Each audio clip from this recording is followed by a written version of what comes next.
គុណធម៌សិលធម៌កំណត់ទ្រព្យសម្បត្តិមិនមែនរកបានដោយការប្រកួតប្រជែងតែប៉ុណ្ណោះទេ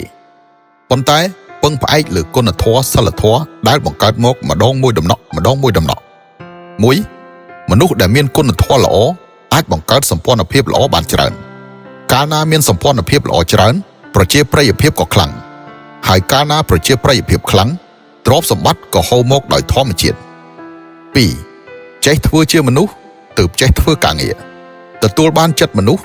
ទើបអាចទទួលបានប្រជាប្រិយភាពហើយបន្ទាប់មកទើបទទួលបានទ្រព្យសម្បត្តិ 3. មនុស្សឆ្លាតពិតប្រាកដមិនខ្លាចការខាតបង់ក្នុងការរស់នៅធ្វើការជាមួយមនុស្សការខាតបង់គឺជាសំណាងពួកគេធ្វើការងារដោយភាពទូលំទូលាយអនុគ្រោះមនុស្សដោយចិត្តទូលំទូលាយ 4. អ្នកណាទទួលបានចិត្តមនុស្សអ្នកនោះទទួលបានពិភពលោកអ្នកណាទទួលបានប្រជាប្រិយភាពអ្នកនោះទទួលបានទ្រព្យសម្បត្តិដូច្នេះកុំគ្រាន់តែសម្លឹងមើលលើលុយកាក់ពេកត្រូវធ្វើខ្លួនឯងជាមនុស្សល្អជាមុនសិនលើកកម្ពស់វដ្តសង្គមឲ្យល្អរក្សាទំនាក់ទំនងមនុស្សឲ្យល្អទើបអាចជួបជាមួយមនុស្សដែលមានគុណធម៌ល្អហើយសំណាងទ្រព្យសម្បត្តិនឹងមកដល់ដោយធម្មជាតិដូចជាទឹកហូរ